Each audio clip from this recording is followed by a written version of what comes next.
santri, murid, anak-anak yang paling akan mendapatkan kesuksesan, yang paling sukses, yang paling bahagia, yang paling didepankan dalam perkara dunia.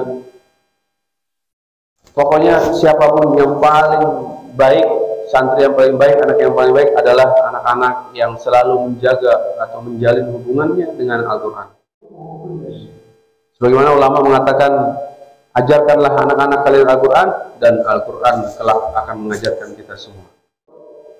Secara umum, hampir keseluruhan kata beliau, orang-orang yang hafal Al-Quran, memiliki kedekatan khusus dengan Al-Quran, tentu orang tersebut akan terhindar dari segala kejahatan. Jarang kita melihat ada hafid tapi mencuri, ada hafid tapi membunuh, ada yang hafid tapi melakukan kriminal.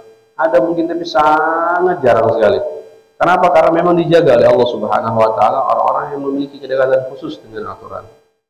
Al-Quran akan memuliakan orang-orang yang menghafalnya. Al-Quranlah yang akan memajukan, memuliakan, mengedepankan, memprioritaskan orang-orang yang menghafal Al-Quran.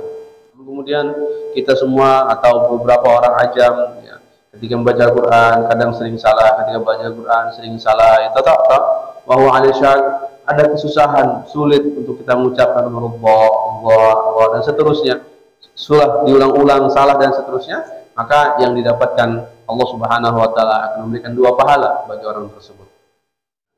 Yang mana Rasul SAW menyampaikan sesungguhnya Allah Subhanahu wa taala memiliki keluarga-keluarga di antara manusia. Dan orang-orang ahlul Al-Quran adalah keluarganya Allah, bahkan wa khassatuh, orang-orang terdekat dengan Allah Subhanahu wa taala. Tetapi kalau orang-orang yang memiliki kedekatan dengan Al-Quran, Al-Qurannya datang. Ya'ti Al-Quran syafi'an li ashabihi yaumil qiyamah. Orang-orang yang menjadi penghafal Al-Quran, ahlul Al-Quran, Al-Quran yang akan datang kepadanya. Jadi bukan kita yang mencari penolong, tapi Al-Quran yang akan menolong kita, memberikan syafaat. Maka beliau yakin tidak akan bisa dimerdekakan Masjidil Aqsa Palestina kecuali dengan usaha para penghafal Quran, kecuali oleh tangan-tangan penghafal Quran.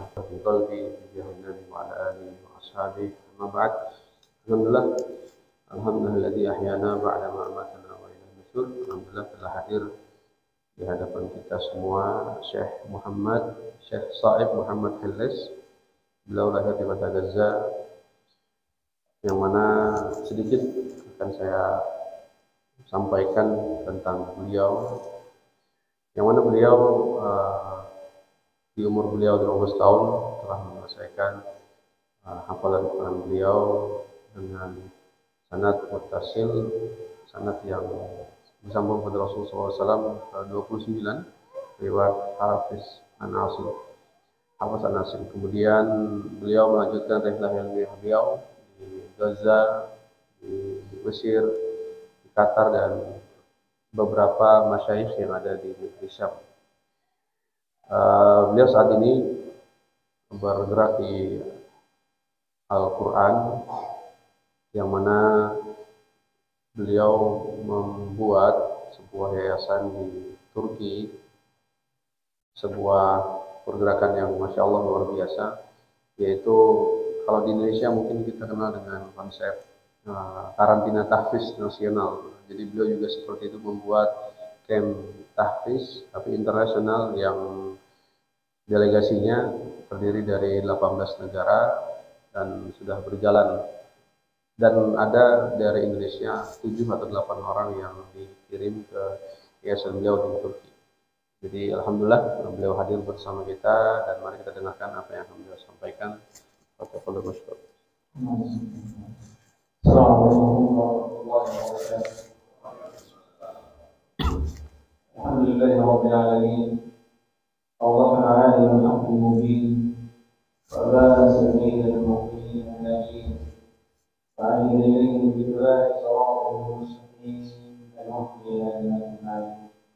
Allahumma salli wa sallim ala sayyidina Muhammad wa ala alihi wa ashabihi wa sallam.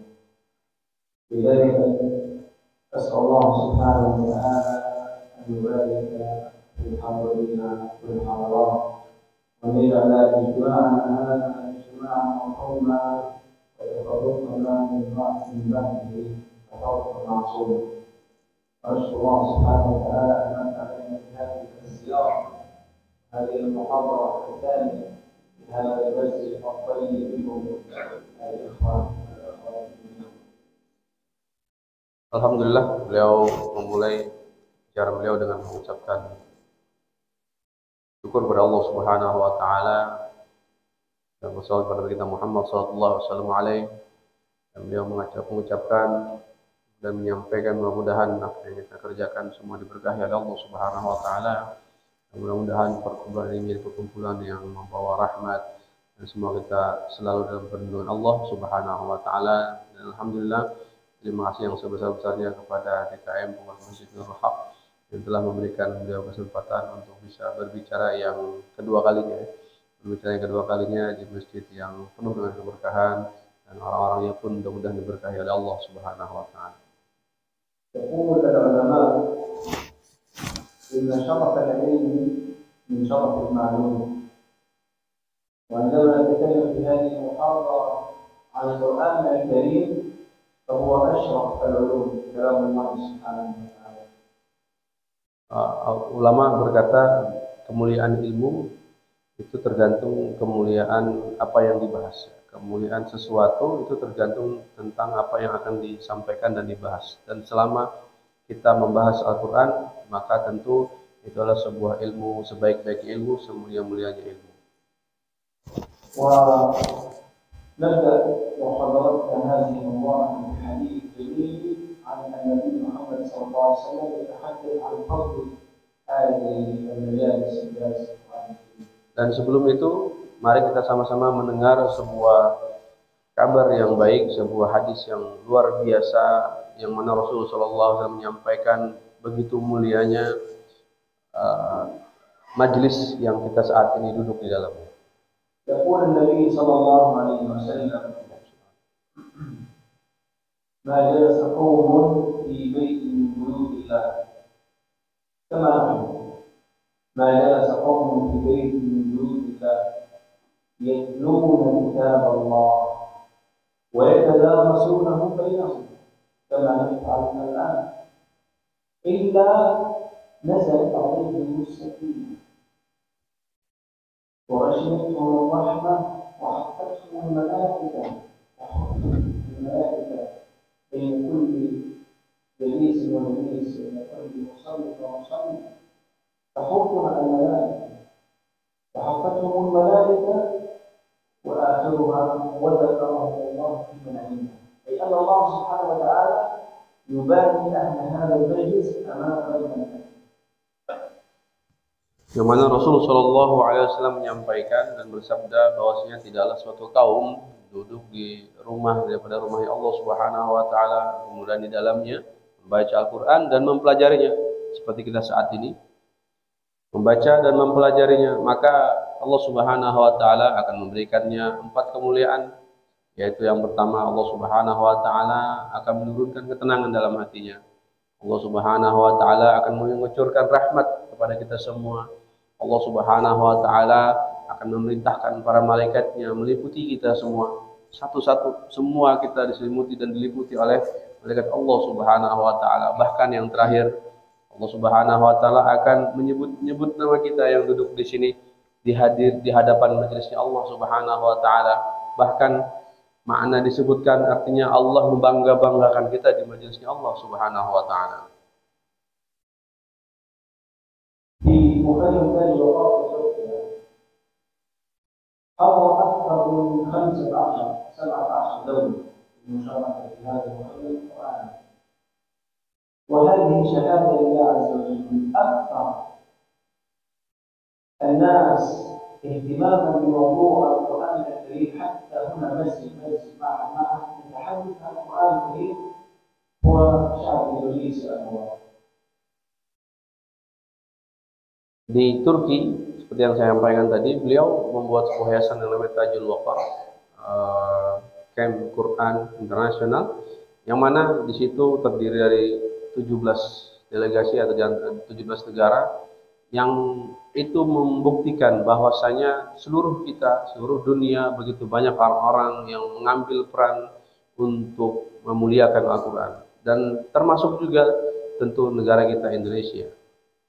في كل مكان تجد معهد القرآن الكريم، في كل مكان تجد من يحفظ القرآن الكريم أو من يحفظ أجزاء من القرآن الكريم.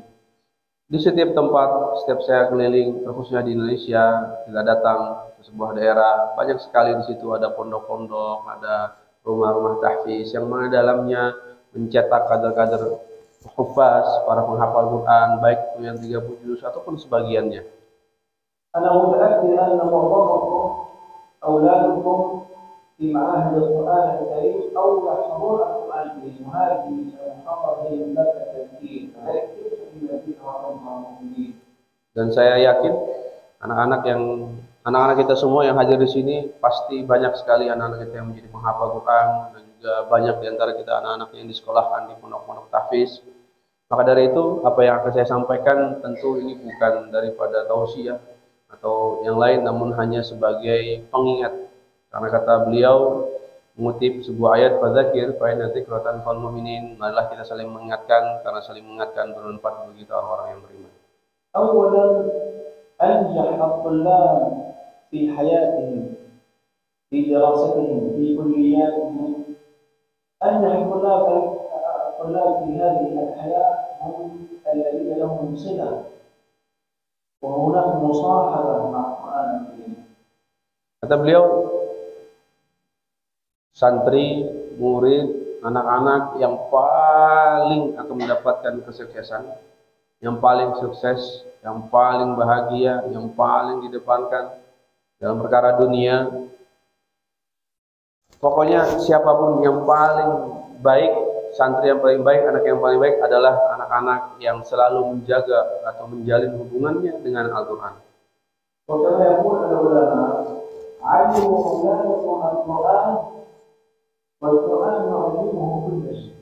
Sebagaimana ulama mengatakan, ajarkanlah anak-anak kalian Al-Quran, dan Al-Quran kelak akan mengajarkan kita semua. هل نسمع؟ لربما لا نسمع، لكن يمكن أن نسمع حالة أو حالتين.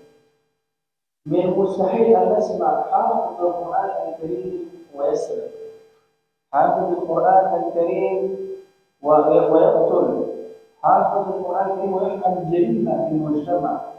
معظم الذين نشاهدهم في حياتنا الذين يفعلون الجرائم ويفعلون المشاكل في المجتمعات ويهدمون المجتمعات هم بعيدين كل البعد عن القرآن الكريم. Kata beliau, secara umum hampir keseluruhan, kata beliau, orang-orang yang hafal Quran, memiliki kedekatan khusus dengan Al-Quran, tentu orang tersebut akan terhindar dari segala kejahatan. Jarang kita melihat ada hafid tapi mencuri, ada hafid tapi membunuh, ada yang hafid tapi melakukan kriminal. Ada mungkin, tapi sangat jarang sekali. Kenapa? Karena memang dijaga oleh Allah Subhanahu wa taala orang-orang yang memiliki kedekatan khusus dengan Al-Quran. لذلك من صفات أهل القرآن وفضائلهم في الدنيا أن القرآن الكريم يقدمهم في كل شيء. تجد حافظ القرآن الكريم هو متقدم في كل شيء، متقدم في دراسته، متقدم في عائلته، متقدم في مسجده، متقدم في مدرسته، في كل شؤون الحياة، في أخلاقه هو متقدم. Karena biasanya kita akan melihat yang namanya penghafal Quran itu akan selalu diberikan tempat khusus di depan. Coba kalau ada penghafal Quran, pasti dia yang akan diminta maju untuk membaca Al-Quran. Kalau dalam keluarga ada penghafal Quran, pasti dia yang akan dikedepankan. Dalam sekolah ada penghafal Quran, pasti dia yang akan dikedepankan. Al-Quran akan memuliakan orang-orang yang menghafalnya. Al-Quranlah yang akan memajukan, memuliakan, mengedepankan, memprioritaskan orang-orang yang menghafal Al-Quran. لأنه يقرأ كلام الله سبحانه وتعالى في آياته في القرآن الكريم، الآيات الكثيرة التي تتحدث عن صفات أهل القرآن الكريم، منها وعباد الرحمن الذين يمشون على الأرض هونا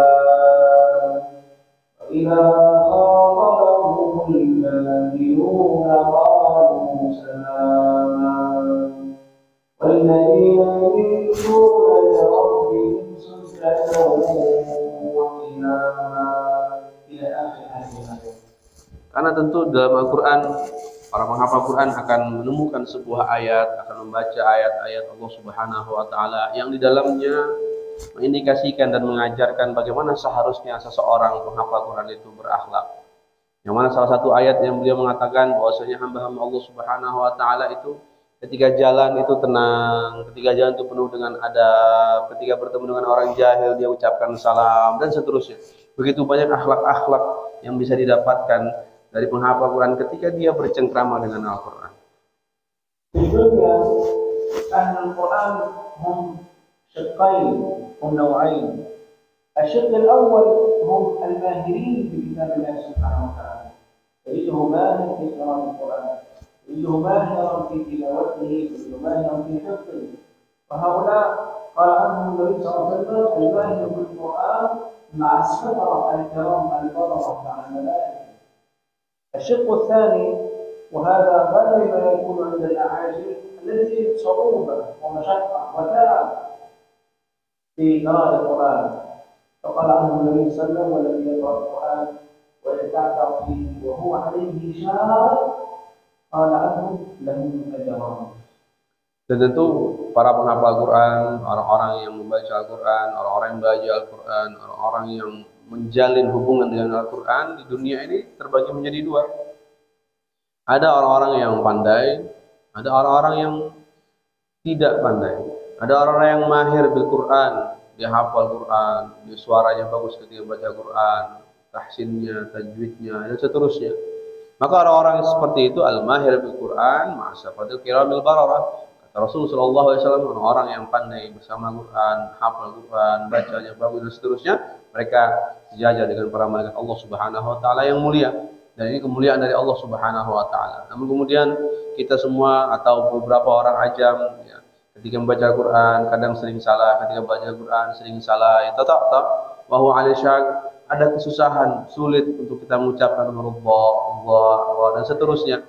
Sulah diulang-ulang salah dan seterusnya, maka yang didapatkan Allah Subhanahu wa Ta'ala akan memberikan dua pahala bagi orang tersebut. تأملوا حديث النبي محمد صلى الله عليه وسلم وهو يقول للصحابة يقول لنا جميعا يقول لأمته إن لله أهلين من الناس، إن لله أهل من أمتي، إن لله أهلين من الناس، أهل القرآن هم أهل الله وخاصته. Mari kita sedikit merenungkan apa yang disampaikan oleh Rasulullah SAW kepada para sahabat, kepada kita semua umatnya. Yang mana Rasul SAW menyampaikan sesungguhnya Allah Subhanahu wa Ta'ala memiliki keluarga-keluarga di antara manusia. Dan orang-orang ahlul Al-Quran adalah keluarganya Allah, bahkan wa khassatuh, orang-orang terdekat dengan Allah Subhanahu wa Ta'ala. الرئيس في حياتنا الرئيس الذين حوله نقول عنهم هؤلاء يعيشون أجمل حياة، التسهيلات، كل شيء متوفر. فما بالكم بالله وله المثل الأعلى الذين خاصة الله سبحانه وتعالى من القرآن الكريم، كيف حياتهم، كيف سعادتهم في الدنيا والآخرة. Coba kita lihat di dunia, kita kalau orang-orang yang hidup di lingkaran penguasa, kita lihat mereka hidup dalam kenyamanan, kemudahan, fasilitas yang luar biasa. Orang-orang yang berada kedekatannya sama pemimpin itu akan sangat mendapatkan kemudahan dalam hidupnya nyaman, tentram dan semua. Itu di dunia. Bagaimana dengan di akhirat? Yang mana Allah Subhanahu wa Ta'ala menjadikan para penghafal Quran adalah keluarganya Allah, orang-orang terdekatnya Allah. Tentu semua kehidupan di dunia dan di akhirat akan dimudahkan oleh Allah Subhanahu wa Ta'ala.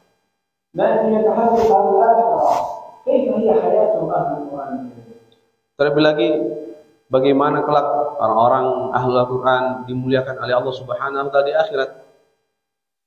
تخيلوا بينما الناس في المحشر يحشرون للعرض على الله سبحانه وتعالى، الجميع خاف، الجميع يقول نفسي نفسي، الجميع يلتفت يمنه ويسرع يريد أن يأخذ حقه من فلان وحقه من فلان، إلا أهل القرآن الكريم هم في طمأنينة من الله سبحانه وتعالى. يأتيهم كما قال النبي صلى الله عليه وسلم يأتي القرآن ليس هم الذين يبحث، يأتي القرآن شفيعا لأصحابه يوم القيامة، يأتيه تعالى أشهر. هناك أنواع كثيرة من الشفاعة، شفاعة القرآن الكريم، شفاعة الشهداء، الأنبياء، النبي محمد صلى الله عليه وسلم، شفاعة لأمته، ومنها شفاعة القرآن لأهله.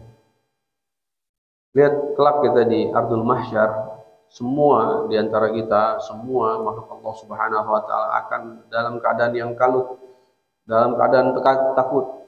Semua masing-masing di antara kita akan mencari penolong. Kita akan berusaha semaksimal mungkin untuk mencari kanan kiri kita, siapa yang hak kita ada di mana. Sehingga kita cari benar-benar di mana siapa yang bisa menolong kita dan seterusnya. Tapi orang-orang yang memiliki kedekatan khusus dengan Al-Quran, para ahlul Al-Quran, lihat Al-Quran ya'ti, Al-Qurannya yang datang, bukan kita yang nyari pertolongan.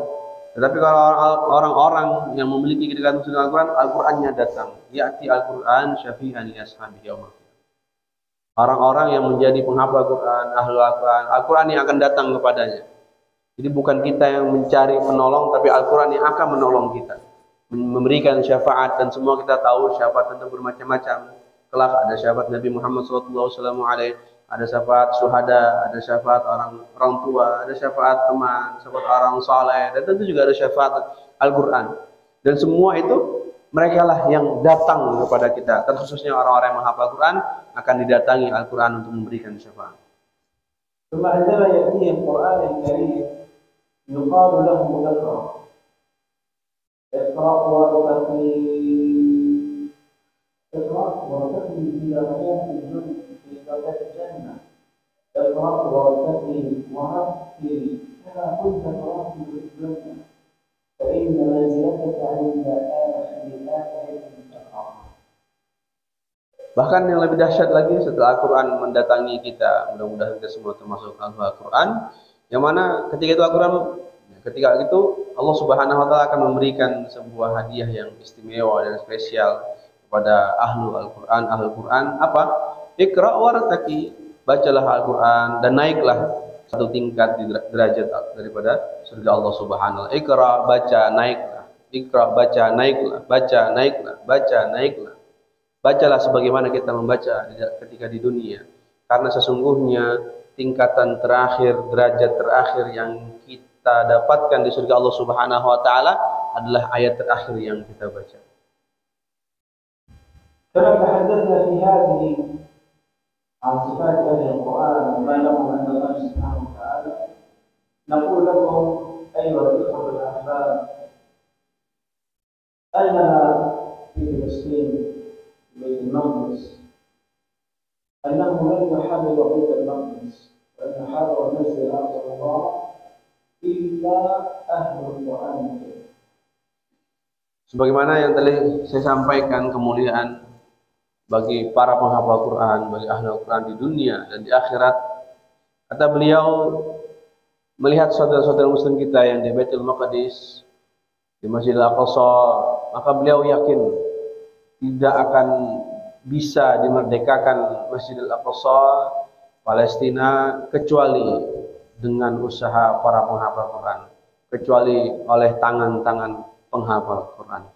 لذلك في السنوات الأخيرة أصبح في كل شارع وممكن أن تقول في كل بيت في خاصة في غزة منهم من يحفظ القرآن الكريم كاملا أو يحفظ أجزاء من القرآن الكريم. يجب أن يكون هناك في كل بيت حافظ القرآن الكريم. Maka dari itulah hal yang diprioritaskan sekarang. Sekarang di kota Gaza, kata beliau terkhususnya, di kota Gaza khususnya, itu tidak ada jalan-jalan atau rumah-rumah kecuali di dalamnya pasti ada penghafal Quran. 30 juz atau sebagiannya. Karena mereka yakin tidak akan dibebaskan dan dimerdekakan di Palestina kecuali di tangan para penghafal Al-Quran. غزة يا إخوة صغيرة ليست مدينة كبيرة، لكن بفضل الله سبحانه وتعالى يولد بها أكثر من 5,000 حلقة من القرآن الكريم. Wahai saudara-saudaraku sekalian, Gaza itu kota kecil, bukan kota besar. Ya mungkin kayak kecamatan lah atau kelurahan kecil kata beliau. Tapi alhamdulillah dengan izin Allah Subhanahu wa taala tidak kurang daripada 5.000 halakat Quran ada di kota Gaza. ونسأل الله سبحانه وتعالى أن يجعل مستقبل أجيال المسلمين وأبناء المسلمين وحفظ القرآن الكريم لهم الدور الكبير في تطهير فلسطين وتحرير بيت المقدس بإذن الله سبحانه وتعالى. Saya berharap dan mari kita semua berdoa kepada Allah Subhanahu wa taala mudah-mudahan kelak generasi-generasi kita selanjutnya para penghafal Quran akan memerdekakan negeri Palestina.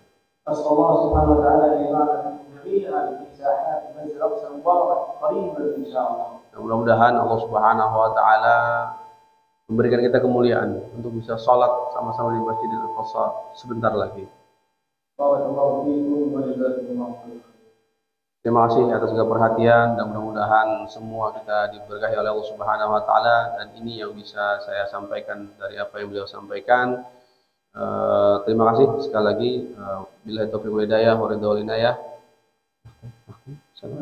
Syukran. Assalamualaikum warahmatullahi wabarakatuh. Dan mari kita dengarkan dari